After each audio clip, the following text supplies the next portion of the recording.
जय श्री राम। जय हनुमान जी। दोस्तों, मेरे यूट्यूब चैनल पर आप सभी का हार्दिक स्वागत है। दोस्तों, एक दो बातें हैं जो मैं आपको बताना चाह रहा हूँ। इस 18 मई 2025 से राहु का भयंकर प्रभाव पड़ रहा है और शनि के मूल त्रिकोण राशि कुंभ में इसका प्रभाव ज़्यादा रहेगा। इससे क्या होगा कि हर राशियों पर इसका कहीं ना कहीं इफेक्ट पड़ेगा, जिसमें 4 राशियों पर बहुत विपरीत प्रभाव पड़ रहा है। तो उन 4 राशियों को कैसे संभालें, उस राशि के लोग कैसे अपना बचाव करें और बाकी जो लोग हैं उनके ऊपर कोई कुप्रभाव ना पड़े, तो उसका ध्यान देते हुए आप हमारी इस बात को गौर से सुनें। कोई भी ग्रह है, कोई भी, चाहे वो राक्षस वर्ण का हो चाहे देवता वर्ण का हो, सब भोलेनाथ के मंडली के अंदर आते हैं और भोलेनाथ ही उसके स्वामी हैं। तो भोलेनाथ की पूजा की जाती है।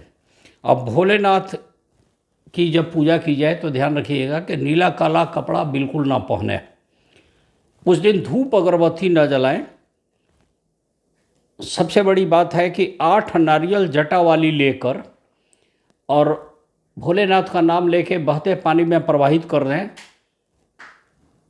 तो ज़्यादा अच्छा होगा। अगर सर से अपने ऊपर घुमा के 8 नारियल बारी बारी से बहाएं तो ज़्यादा अच्छा। कम से कम 3-3 बार एंटी क्लॉकवाइज घुमा लें तो ज़्यादा अच्छा है।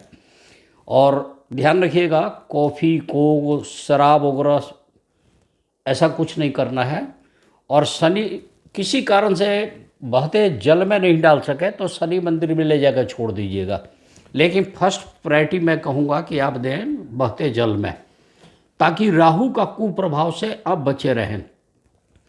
जो लोग नीला काला कपड़ा कम पहनते हैं उनके पास राहु का कुप्रभाव कम पड़ता है, ये भी देखा गया है। इसका ध्यान रखिएगा। क्या कीजिएगा कि एक मुट्ठी जौ ले लीजिए और उस पर थोड़ा सा गौमूत्र छिड़क दीजिए, या गौमूत्र ज़्यादा है तो किसी कटोरी में रख के उसमें थोड़ा सा जौ डाल दीजिए और किसी भारी वस्तु से अपने घर के अंदर, खासकर किचन में कहीं दबा दीजिए और नेक्स्ट डे उसको निकालिए और किचन में किसी पेड़ की जड़ पर डाल दीजिए कि चिड़िया उसको खा ले। तो गौमूत्र के साथ जौ का प्रयोग कीजिए, ये ज़्यादा लाभ देगा। इसके पहले के वीडियो में भी मैंने कई बार बताया है कि बुधवार और शनिवार को आप टॉयलेट के अंदर नील या उजाला डाल दीजिए जो कपड़े में डाली जाती है और तुरंत फ्लैश कर दीजिए, लेकिन इवनिंग आवर में करें। तो क्या देखेंगे कि आपका राहु का लेवल कम हो जाएगा। इसके अलावा एक छोटा सा उपाय बता रहा हूँ। सोमवार के दिन आप ओम वराय नमः, ओम वराय नमः इस मंत्र का 6 बार जाप करें और शिव जी के सामने करेंगे तो ज़्यादा अच्छा।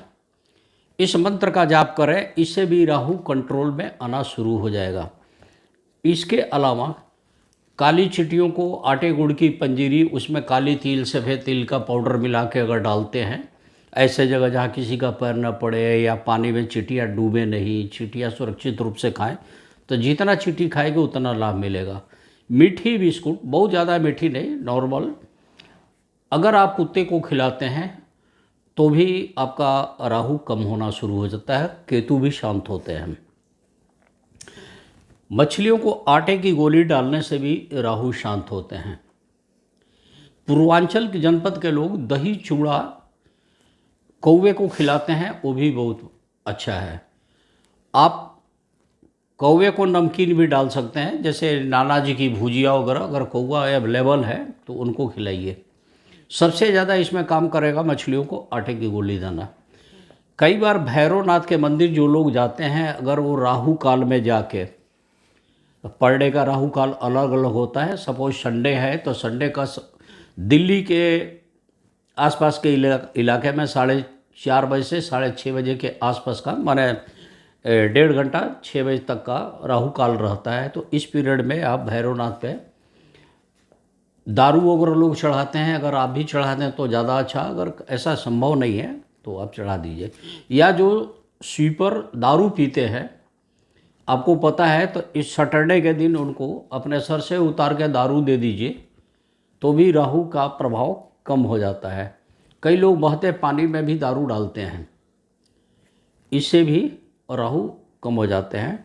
और भैरवनाथ जो है राहु केतु के स्वामी भी हैं, तो कुत्ते की सेवा, भैरवनाथ की पूजा, ये सब ज़्यादा लाभकारी होगा। अब रही बात की 4 राशि जिस पे सबसे ज़्यादा विपरीत प्रभाव है, वो एक है कर्क राशि। कर्क राशि पे के 8वें भाव में राहु का प्रभाव पड़ेगा और 8वां स्थान जो होता है मृत्यु का होता है, चोट चपेट की संभावना बन जाती है। और तुला राशि है उसके 5वें घर पे बढ़ता है, विद्या पे या संतान पे इसका प्रभाव पड़ता है या मन के खुशी पे पड़ता है। वृश्चिक राशि का जो कि 4थे भाव में पड़ेगा, तो बुधवार को धनिया जल में प्रवाह करना ज़्यादा अच्छा रहेगा। कुंभ राशि पे इसका जो प्रभाव पड़ेगा, तो चांदी जरूर शरीर पे होना चाहिए, चांदी पहन लीजिएगा। इसके अलावा जो उपाय मैं बताया हूँ वो उपाय कीजिएगा। और शास्त्र में वर्णन है, राहु दोषम बुधो हन्यात उभय अस्तु शनैश्चरम। तो अगर राहु बहुत ज़्यादा परेशान करे तो बुध की हत्या की जाती है, बुध का दान किया जाता है। और दोनों अगर परेशान कर रहे हो तो शनि का भी दान करना चाहिए। तो बुधवार को गणेश जी को दुर्वा चढ़ा दें, गणेश जी को जो चीज़ें प्रिय है वो सब चढ़ाइए तो ज़्यादा अच्छा होता है। बुधवार को ओम गंग गणपति नमः मंत्र का भी जाप कर सकते हैं, ये ज़्यादा अच्छा है। हरी मूंग भिगो के कबूतरों को डालने से भी बुध ठीक होता है। गाय को बुधवार के दिन हरी चारा देने से भी, जैसे पालक हो गया, घास हो गया, कोई साग हो गया, देने से भी बुध सही होता है। तो ये उपाय आप कर सकते हैं। तो ध्यान रखना है, जो सबसे ज़्यादा बैड इफेक्ट पड़ने के चांसेज हैं वो 4 राशि हैं, कर्क, तुला, वृश्चिक और कुंभ। फिर से सुन लीजिएगा, कर्क राशि वाले के 8वें भाव में है तो राहु का उपाय जरूर करेंगे ताकि किसी तरह की दुर्घटना न घटे। तुला राशि के 5वें घर में है तो मन की खुशी या संतान पर प्रभाव ना पड़े। वृश्चिक राशि के 4थे भाव में है तो धनिया पानी में बहा देना ज़्यादा अच्छा रहेगा। कुंभ राशि वाले चांदी जरूर पहन लें।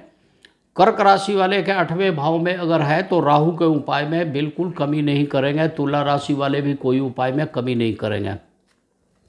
भोलेनाथ की पूजा करें और उनको बोले, हे देवों के देव महादेव, समस्त जगत के स्वामी, तीनों लोकों के स्वामी, हे भोलेनाथ, आप समस्त जगत के स्वामी हैं, आपके अंतर्गत ही, आप ही के अधीन सारे समस्त नवग्रह मंडल आते हैं।